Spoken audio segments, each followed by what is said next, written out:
Hey guys, welcome back to the KTC Kumar Chintu. और आज की इस वीडियो में बताने वाला हूँ कि जियो के किसी भी मॉडल में अगर नेटवर्क प्रॉब्लम आ जाए तो उसको आप कैसे सॉल्व कर पाओगे। कीपैड में सबसे ज़्यादा चलने वाला मोबाइल जियो जो बहुत ज़्यादा फेमस है, लेकिन इसमें सबसे ज़्यादा जो प्रॉब्लम आता है माइक और नेटवर्क, ये दोनों प्रॉब्लम इतना बार बार आता है कि कस्टमर को परेशान कर देता है। तो आज के इस वीडियो में यही बताने वाला हूँ कि आप इसको प्रॉपर वे में, यानी कि इसकी वोल्टेजेस कहाँ पर जाती है, कौन सी आईसीज लीकेज हो जाती है, कौन सी आईसीज ख़राब हो जाती है जिसके कारण से नेटवर्क प्रॉब्लम आ जाती है, ये सब बताऊंगा, चेक भी करूंगा और मैं आपको करके भी दिखाऊंगा। तो बने रहना वीडियो में एंड तक। पहले अगर हमारे चैनल पर पहली बार अगर विजिट कर रहे हो तो वीडियो को लाइक करके चैनल को सब्सक्राइब जरूर कर दीजिएगा। तो चलिए बिना वेस्ट टाइम की आज के वीडियो को शुरू कर लेते हैं। कई बार क्या होता है कि इस नेटवर्क प्रॉब्लम को इंसर्ट सिम मांग लेते हैं, लेकिन इस प्रकार की जब नेटवर्क रनिंग कर रहा हो तो इसे इस सिचुएशन में हम नेटवर्क प्रॉब्लम कहेंगे।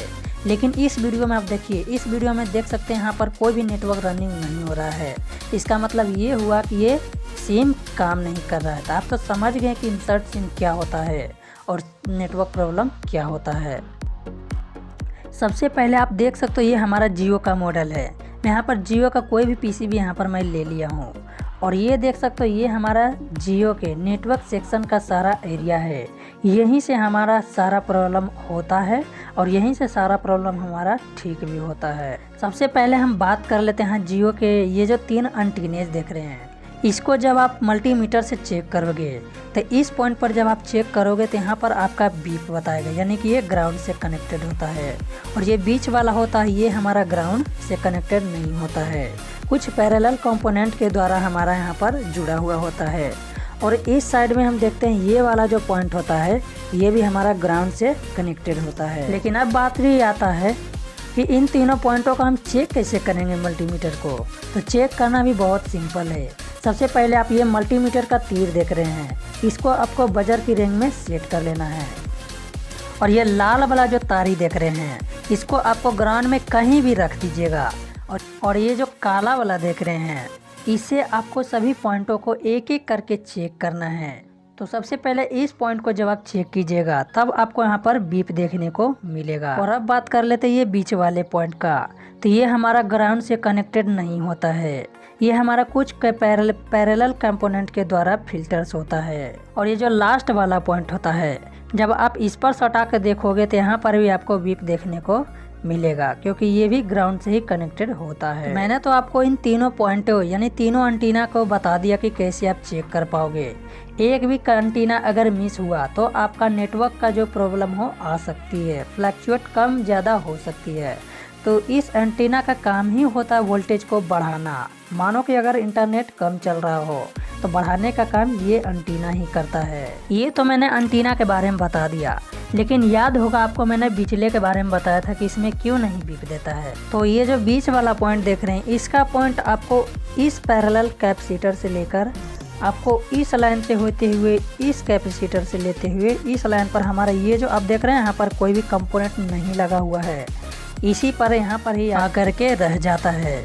और फिर कुछ कंपोनेंटों के द्वारा फिल्टर्स होकर हमारा आईसी के अंदर चला जाता है। जब आप एक प्रूफ को ग्राउंड करके काला वाला से चेक करोगे तो इसका पॉइंट आपको इस कैप पर भी देखने को बीप मिलेगा और इसी का पॉइंट आपको लास्ट इस वाले पॉइंट देख रहे हो यहाँ पर आपको बीप देखने को मिलेगा। तो आप मल्टीमीटर से चेक कर लीजिएगा। तो ये तो मैंने आपको इसके पूरे लाइने के बारे में यहाँ पर एक्सप्लेन कर दिया हूँ। अगर यहाँ से आपको कोई भी डाउट होगा या जंपर का काम होगा तो आप कर लीजिएगा।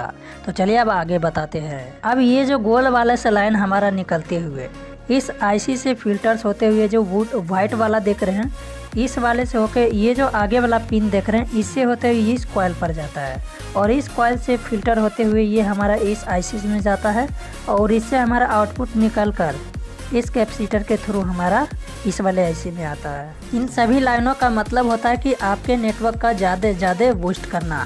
अगर इनमें से एक भी कंपोनेंट लूज, शॉर्ट या गायब होगा तो आपके घर में टावर नहीं रहेंगे, लेकिन मार्केट में जहाँ पर ज़्यादा टावर रहेंगे वहाँ पर टावर हो जाएंगे, लेकिन आपके घर में कभी भी टावर नहीं पकड़ेंगे।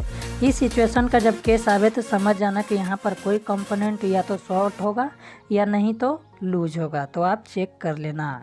और अब हम बात कर लेते हैं ये बैटरी का पॉइंट, जिसको हम टेस्टिंग पॉइंट यानी कि BT प्लस TP कहते हैं, जिसको हम बैटरी टेस्टिंग पॉइंट भी बोलते हैं। और ये बैटरी का प्लस पॉइंट हमारा इन कैपेसिटर से फिल्टर होते हुए हमारा ये जो मोटे वाला IC देख रहे हैं इसके अंदर इन होता है। अगर हमारा ये बैटरी का प्लस पॉइंट इसमें नहीं आता है, यानी कि जब आप मल्टीमीटर से चेक करोगे इस पॉइंट पर एक प्रूफ यहाँ रखकर और एक प्रूफ इस पर रख के अगर बीप नहीं आता है तो समझ जाना कि यहाँ पर इसकी लाइन में ब्रेक है। और अगर यहाँ पर बीप आ रहा है तो समझ जाना कि इसमें वोल्टेजेस जा रही है।